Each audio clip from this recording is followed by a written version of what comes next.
No coração vasto e inexplorado do Brasil, um mistério tentador tem cativado imaginações por séculos. Ele gira em torno de um documento conhecido como Manuscrito 512, guardado a 7 chaves na Biblioteca Nacional do Brasil.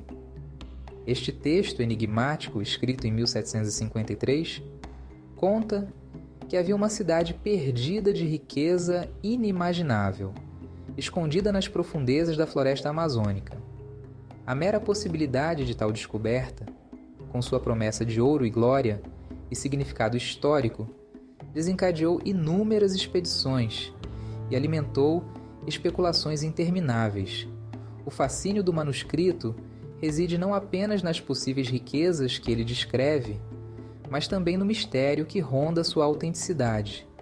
Seria um relato factual, de uma descoberta genuína, ou uma história de pescador, um produto de seu tempo? Enquanto a resposta permanece um mistério, a história do Manuscrito 512 continua a fascinar e inspirar, oferecendo um vislumbre de um mundo de aventura e do poder inebriante do desconhecido. A história do Manuscrito 512 não começa nas profundezas da Amazônia, mas sim nos corredores silenciosos e empoeirados da Biblioteca Nacional do Brasil, no Rio de Janeiro. Foi aqui, em meados do século XIX, que o documento ressurgiu das profundezas dos arquivos, como um fantasma do passado. Seu autor, um explorador português chamado João da Silva Guimarães, afirmou ter encontrado as ruínas de uma cidade magnífica enquanto participava de uma expedição ao sertão brasileiro. Seu relato, detalhado no manuscrito, descrevia estruturas imponentes de pedra, entalhes complexos e ruas pavimentadas com ouro, brilhando como o sol.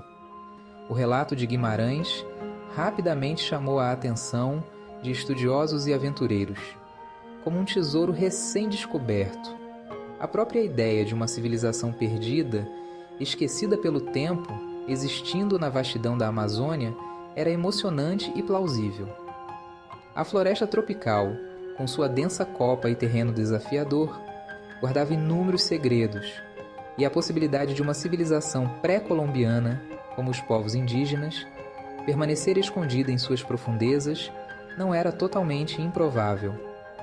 A descoberta do Manuscrito 512 deu vida a essas especulações, incendiando uma fogueira de curiosidade que ressoaria por gerações, passando de boca em boca. O manuscrito fornece uma descrição vívida, cheia de detalhes, da cidade perdida. Guimarães escreveu sobre o encontro com uma civilização diferente de todas que ele já tinha visto, com costumes exóticos e maravilhosos, com grandes edifícios adornados com metais preciosos e pedras preciosas que brilhavam como estrelas. Ele descreveu um povo de conhecimento avançado em engenharia e arquitetura, capazes de construir verdadeiras maravilhas. A cidade era um farol de riqueza, um Eldorado brasileiro, além da imaginação. No entanto, o relato de Guimarães tinha aspectos sombrios, como as sombras da floresta à noite. Ele escreveu sobre os perigos enfrentados na busca pela cidade, as dificuldades e os desafios da mata fechada, lutando contra a selva implacável e tribos nativas hostis, que defendiam suas terras com bravura.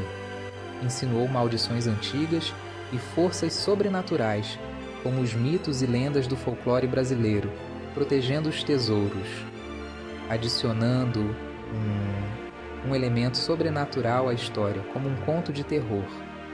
Esses elementos de perigo e mistério despertaram ainda mais o interesse como um ímã para a curiosidade humana, solidificando o lugar do manuscrito 512 nos mistérios não resolvidos, como um enigma a ser desvendado.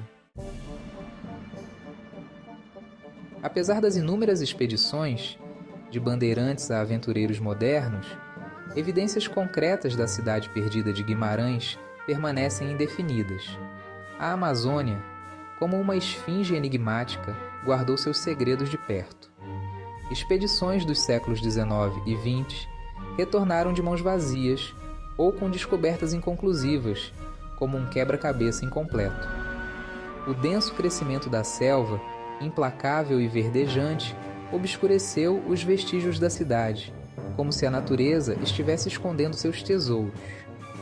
A falta de provas não diminuiu o entusiasmo dos crentes na veracidade do relato de Guimarães, que se mantém firme como uma lenda. Mais do que uma simples história de tesouro perdido, o manuscrito 512 fala sobre nosso fascínio pelo desconhecido, como o canto da sereia e o poder duradouro da imaginação, que nos leva a lugares nunca antes explorados. É uma história que transcende o tempo, como um conto folclórico, lembrando-nos do fascínio da descoberta e dos mistérios que ainda permanecem ocultos em nosso mundo, esperando para serem revelados. É um lembrete de que o Brasil, com sua história rica e natureza exuberante, ainda guarda segredos ancestrais. Embora a cidade perdida do manuscrito 512 possa permanecer para sempre um enigma tentador como o Santo Graal, sua história continua a inspirar, nos impulsionando a explorar, questionar e nunca deixar de sermos cativados pelas maravilhas que estão além de nosso alcance, como um chamado à aventura. A busca pela cidade perdida é uma prova de nossa curiosidade duradoura e da busca incessante do espírito humano por conhecimento e aventura, como os exploradores que desbravaram o Brasil. Seja um relato factual ou uma fabricação elaborada, o manuscrito 512 garantiu seu lugar na história como um capítulo misterioso, para sempre entrelaçado com o fascínio da Amazônia e os mistérios duradouros que residem em suas profundezas, esperando para serem desvendados.